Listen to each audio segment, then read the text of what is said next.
Good morning dear students. आशा करती हूँ आप सभी स्वस्थ एवं सुरक्षित होंगे। बच्चों, कल हमने आपकी भाषा माधुरी की पुस्तक में दिए गए पाठ 14 अर्थात बुद्धिमान राजा के विषय में पढ़ा था और कुछ कठिन शब्द व शब्दार्थ किए थे, जैसे सैकड़ों, अत्याचार, आक्रमण, पराजित, रौंदती, प्रशिक्षित, आपत्ति, निर्दयी, भर्ती, विनाश, समृद्धि, अस्त्र शस्त्रों, स्वाभिमानी, शूरवीर।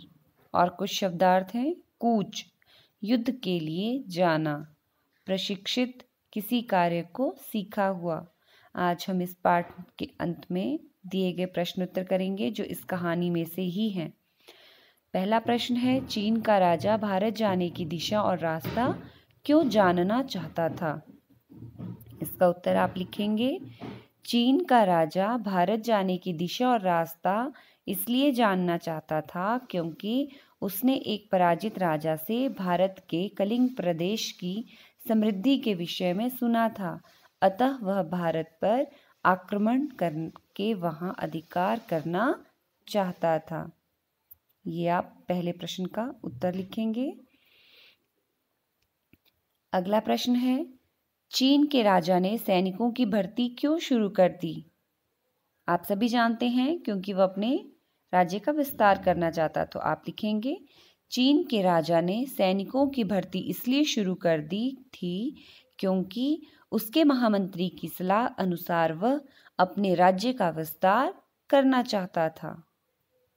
अगला प्रश्न है, वृद्ध के साथी जोर जोर से क्यों रोने लगे? ये तो उनकी पूर्व योजना थी। तो आप लिखेंगे, वृद्ध के साथी जोर जोर से इसलिए रोने लगे क्योंकि उन्होंने पहले से ही ऐसा करने की योजना बनाई थी ताकि वे चीन के राजा को मूर्ख बना सकें कि इस जन्म में तो हम अपनी जन्मभूमि नहीं देख पाएंगे जो यहाँ से बहुत दूर है। अगला प्रश्न है, कलिंग के राजा ने गुप्त बैठक क्यों बुलाई थी? क्योंकि वो बुद्धिमान व्यक्तियों से विचार विमर्श करना चाहता था।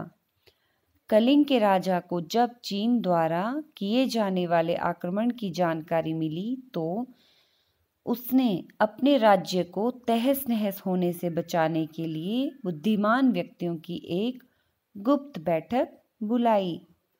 इस प्रकार आप आज प्रश्न नंबर 1 से 4 अपनी अपनी हिंदी की नोटबुक पर लिखेंगे और उन्हें याद करेंगे। यही आपका गृह कार्य है। धन्यवाद। आपका दिन मंगलमय हो।